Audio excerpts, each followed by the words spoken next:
All right, y'all. I'm just my thing. Lord Jesus, don't come on here. Anyway, y'all. Sorry about that. Anyway, y'all, it's me again, Tasha C, and today I'll be doing my review recap. Really, it's like recap, but you get what I'm saying, y'all. Of Blood, Sweat, and Heels, season of 1, episode 2. Now, I this show really looks like it's going to be interesting. I'm glad I'm reviewing this, y'all, and thank you for all the support and new subscribers, old news and old new subscribers, all the support and shares. I just want to help all YouTube fellas, friends, everybody. Just love y'all. Hug. See, I'm in a happy mood, y'all. So, anyways, this this is pretty interesting. I'm known to not go in order, so I'm letting y'all know it is gonna be some profanity. Let's get started with the Mr. Ford situation out the way. Homegirl goes to a business manager. You know, he's of course looking at her expenses. You know, she's thinking she's getting checks. But she's getting checked, and he's letting her know, like, about all the spending that she's doing and stuff. Now, supposedly, she actually still gets offers as an entertainer. To just show up and get money, whatever, just for these parties. Now, Mrs. Ford is still beautiful, still in shape. And her and Buffy Body need to get to do some dirt combo DVDs and give it a go. I believe it. I mean, I'm just saying. So, what I mean is, but she wants to follow the real estate dream, which is okay when you follow your dream sometimes, but when it requires, sometimes you still have to have some type of backup source, okay? When you call yourself being a starving, I mean, it's not starving artist, I'm sorry, I'm just trying to find a better term, but let me tell y'all, okay? She wants to sit here and say, like, now she don't even have any clients yet. So, the money, I guess, whatever residual, I mean, she still get residual, whatever money she has saved in the bank or whatever's going on. That's what she has left, supposedly. So, you don't have no money unless you got some sponsors that you're not discussing. Not saying she is, I'm just saying, what we're getting from now, she's by herself, and she's basically started over the age of 36. I mean, I'm 33 my darn self, and, I'm still, like I said, getting myself together, make a little short story, not to bring my, like to make a whole video about my condition and everything, but, I had to go through a lot of stuff, just even dealing with that, besides, others, it's something wrong. Sometimes people wake up and they do career changes all the time, even later on in life, you know what I mean?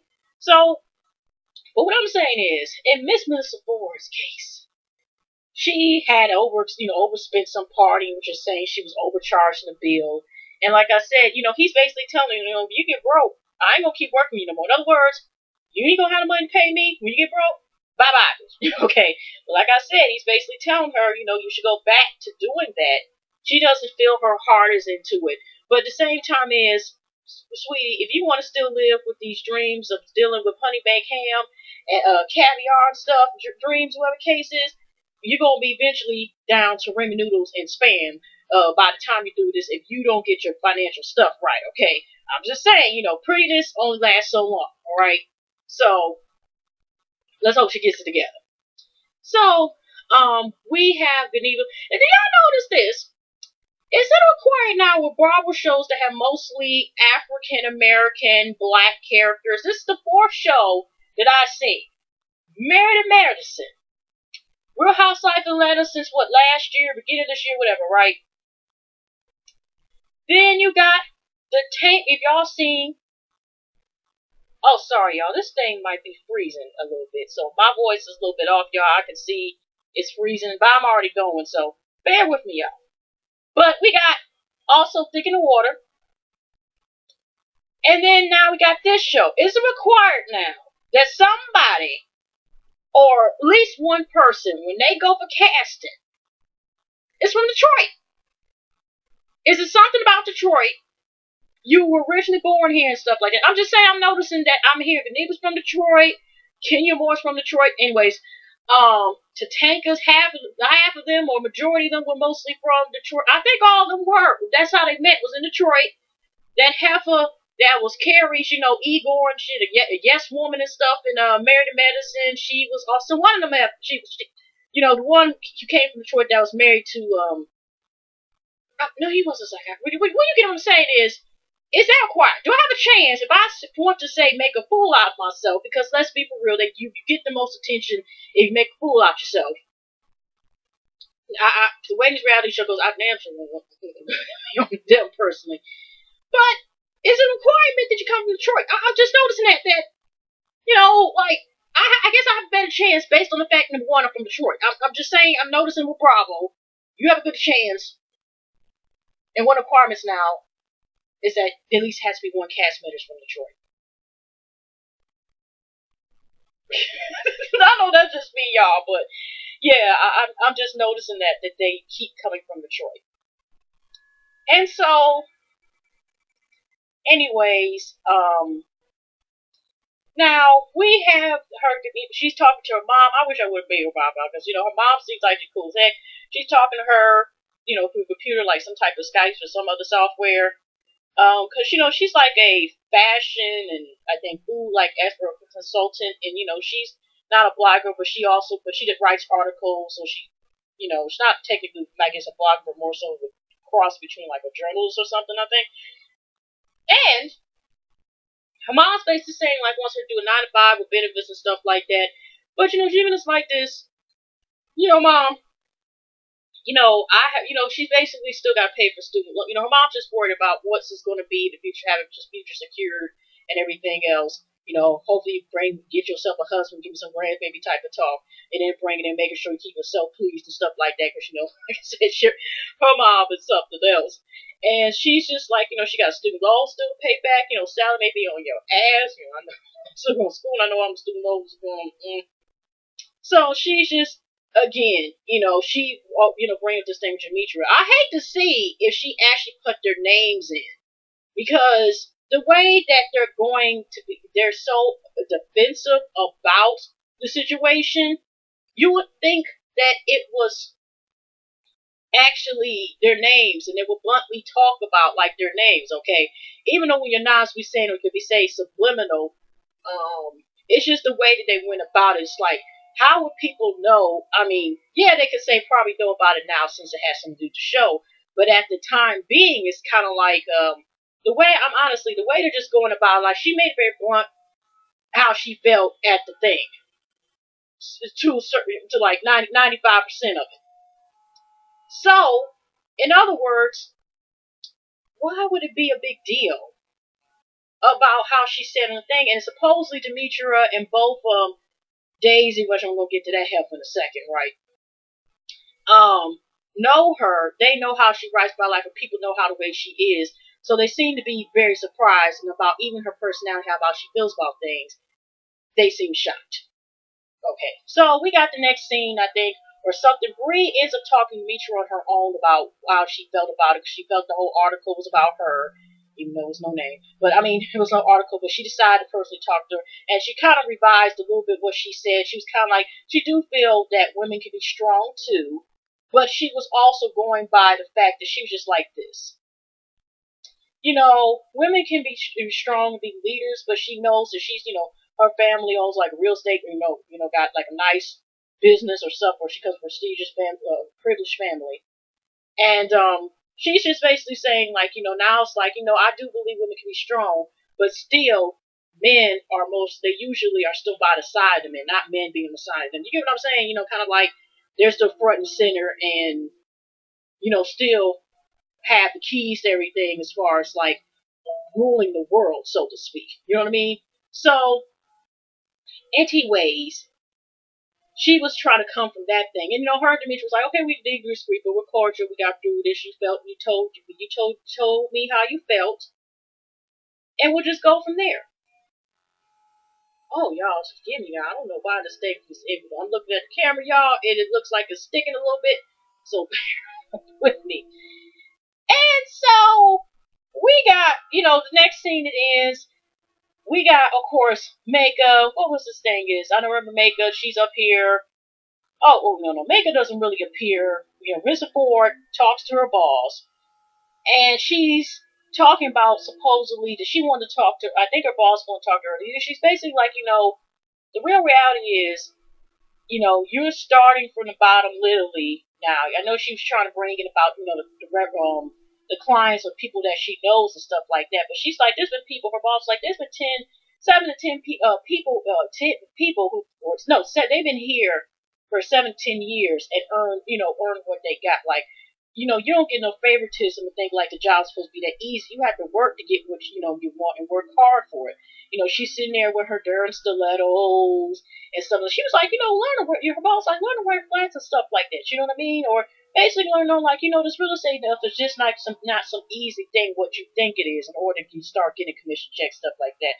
Because you know how I think she even told her about, her boss or her business manager, something about she had clients coming in, but hasn't produced one sale yet. I think it was a bridge matter. I don't know.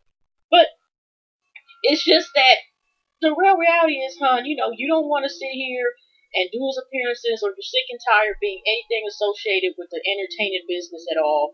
So since you want to sit here and do the rest of the thing, but she still wants to kind of like, have the, like I said, do the model and stuff. Like I said, she wearing stilettos.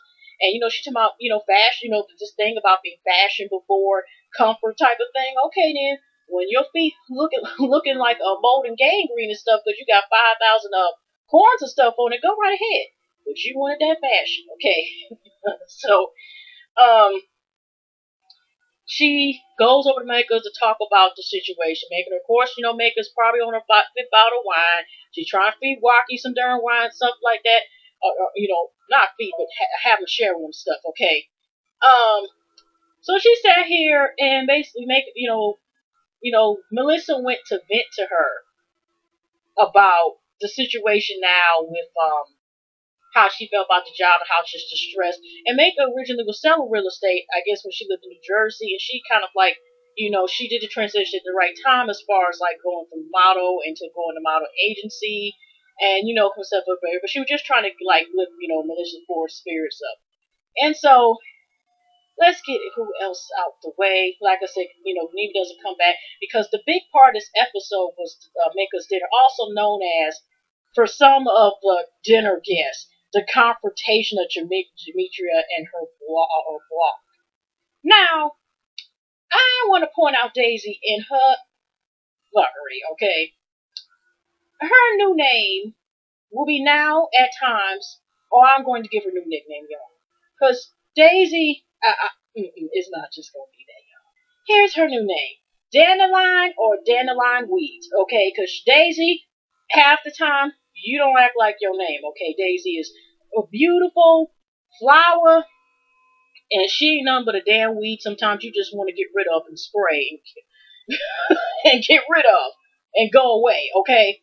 So, this heifer, again, is getting ready for a supposed date. And already, I think somebody was speaking to Beneva, or somebody, Bree, I think, was saying to to Demetria about dandelion weed. What she talking about dandelion to her? I don't know. Like I said, it was just really just an unnecessary conversation and confrontation as far as I'm concerned. And, that's what Bree was telling her about. Dandelion had a problem with the article as well. She was the most hurt by it.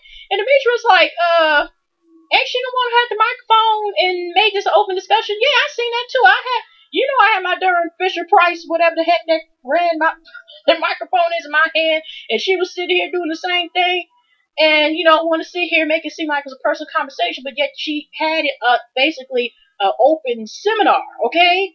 But like I said, Dandelion does everything on the top. Maybe that's the reason why. There's nothing wrong wearing bright colors, but sometimes Dandelion, okay. Anyways, y'all, Dandelion, of course, we all know that she is so upset about this whole thing. And then she's supposed to meet with somebody on the date and she has to get ready. She's still, how she is kind of like, Jesus is my man and the career is my love. I think she says that later on or something like that. But she still admits that she needs man for good company with him. Now she's saving her cookies, and I think it's gotten to the point that nobody wants the cookies. They say return to sender, and she basically, wants to play like she is basically celibate on her own. And so she was supposed to meet a dude, and I see somewhat she already took stabs at him. I don't know how long she knew him beforehand, but it seemed like she took off some more stabs at him because since she has a problem with Demetria, it turns out the guy is Demetria's fiance's cousin. Because she said she got introduced to him and she thought he was cute, but she thought he was gay. And so I'm like, see, that dandelion, where's that spray? You know the spray that cured the dandelion weeds? Okay? So, she talks, I think, with Bree or Gannat, with somebody on the phone, one of them. And she's already late. Like, she was supposed to meet him at a event and didn't even show up. She supposedly is getting girl ready, and all we see was this hair in the hair. I'm just wondering, how many hours did she need to get ready for that ensemble that she had on? I'm waiting, y'all. Can y'all tell me? Seriously, you know, I ain't gonna lie. You see how glamorous I looked, but you know, I'm just saying, you know, the way she made it seem like she had so much to do, whatever, and she just, oh.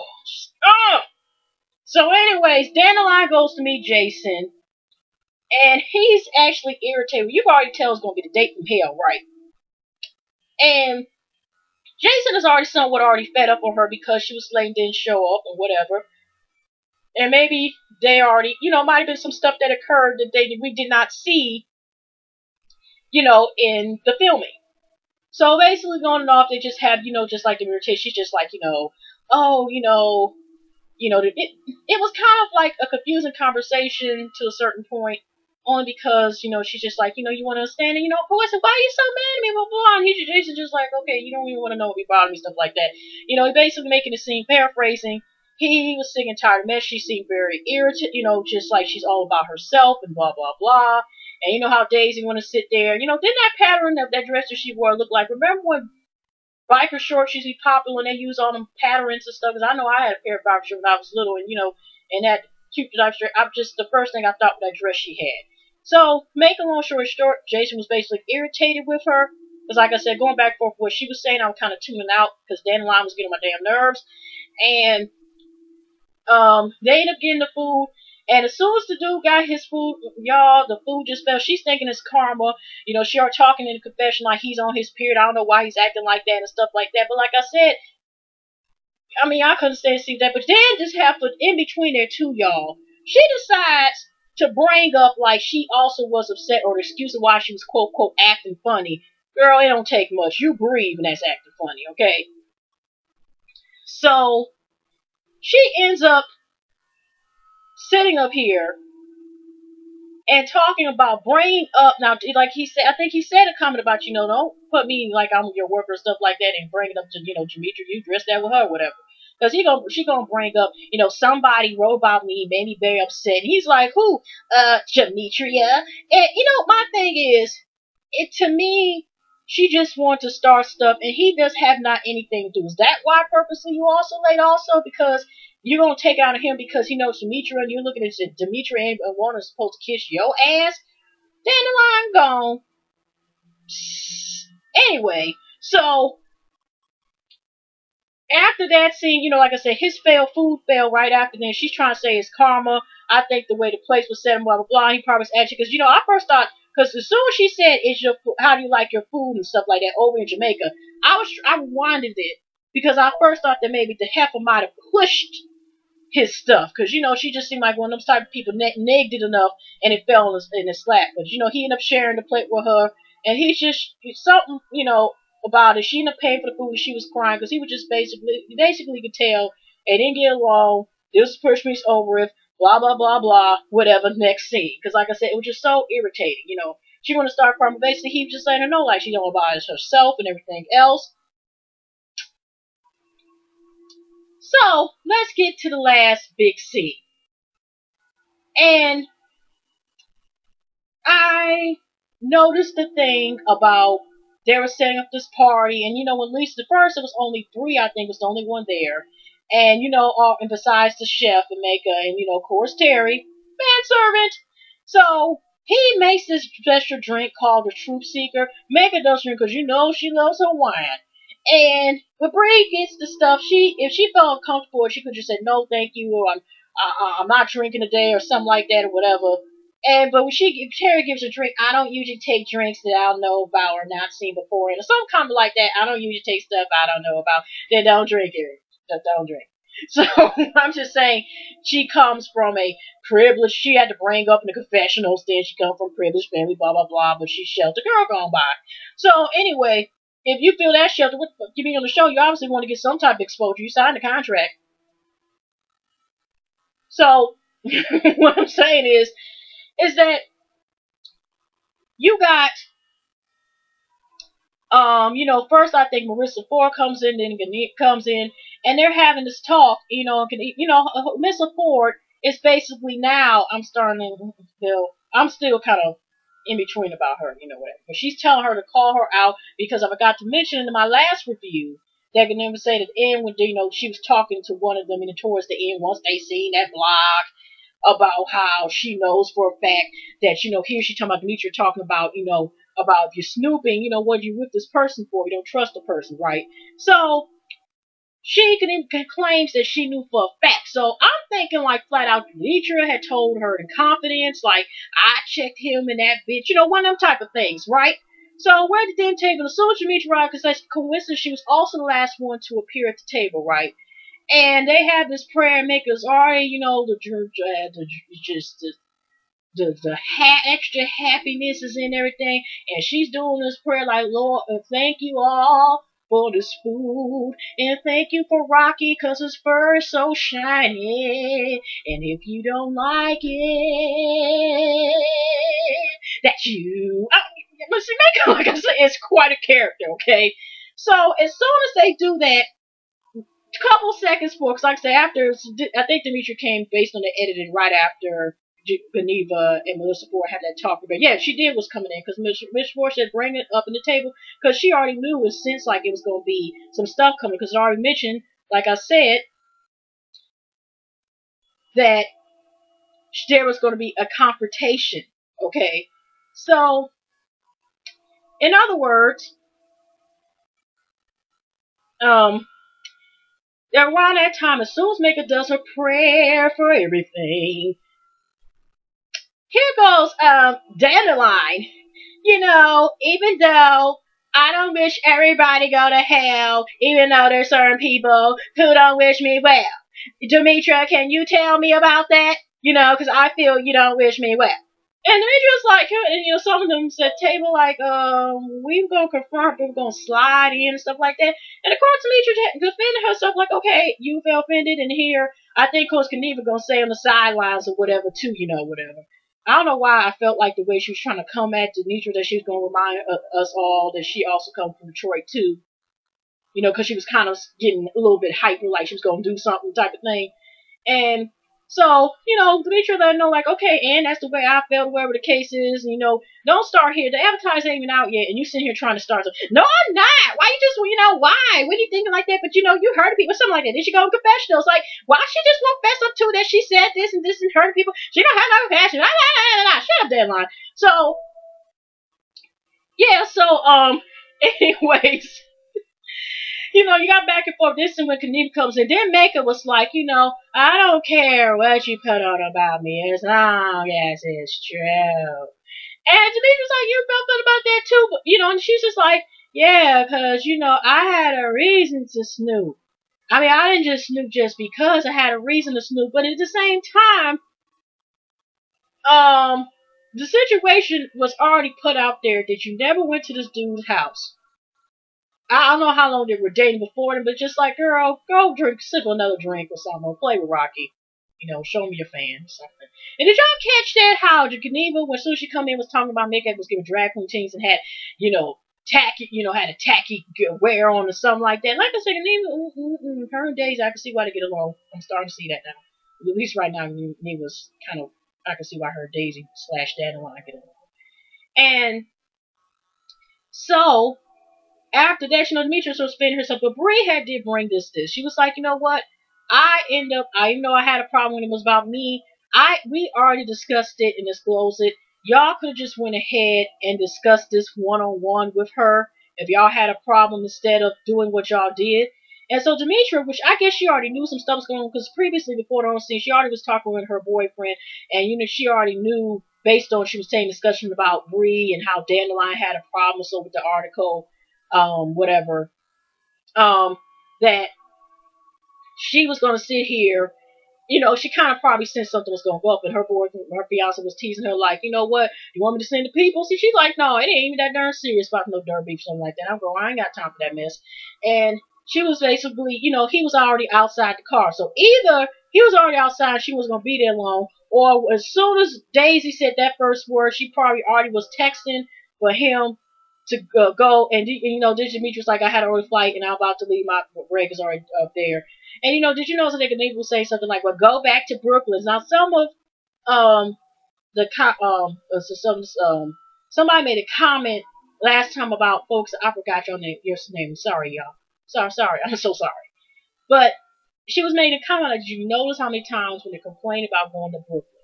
And but I noticed I wanted to even, like I said, I know she's been up there in New York 6 years, okay. But what was her focus on saying you go back to Brooklyn? Is something wrong? Why are they like just like the bloggers thing? Is this something coming at bloggers now? You got people taking stands because they live in Brooklyn. What the fuck? I mean, we even need to be careful talking about go back to Brooklyn. Do you realize the stigma we get from being Detroit? Have you forgotten? I'm just saying she must have forgot. Okay. Not everybody in Detroit is like that, but just the way she kind of said you could go back to Brooklyn, it's like, sweetie, you came from Detroit. Do you realize it's so cold in the D? Have you forgot? She left 2 years ago. That song I think was still here when she had just had played when she was still in Michigan. Okay, I'm just saying, y'all don't know. Ooh, just people, man. So Brie, I'm telling them again, like, you know what? You know, yeah, she's probably mad. I forgot who was saying, but Brie was the one, yeah, I think was Geneva and Dandelion, right? Well, Brie was like this, like, you know what? You can understand why she's mad. It was 3 people against her, and you can understand her defending herself. So Brie, ma'am, you know, I'm kind of my meter is going up a little bit, so we'll see from that. So it kind of ends on that note. So anyways, y'all, I hope y'all like this review. I hope this thing is not freezing. If not, I hope y'all can still hear me, whatever the case is. So anyway, y'all have a lovely night. Before I go, I forgot to mention the last video. If y'all are a YouTuber, you know, and I'm doing another part 2 of, say, the YouTuber shout out video, I'm probably gonna put it down below.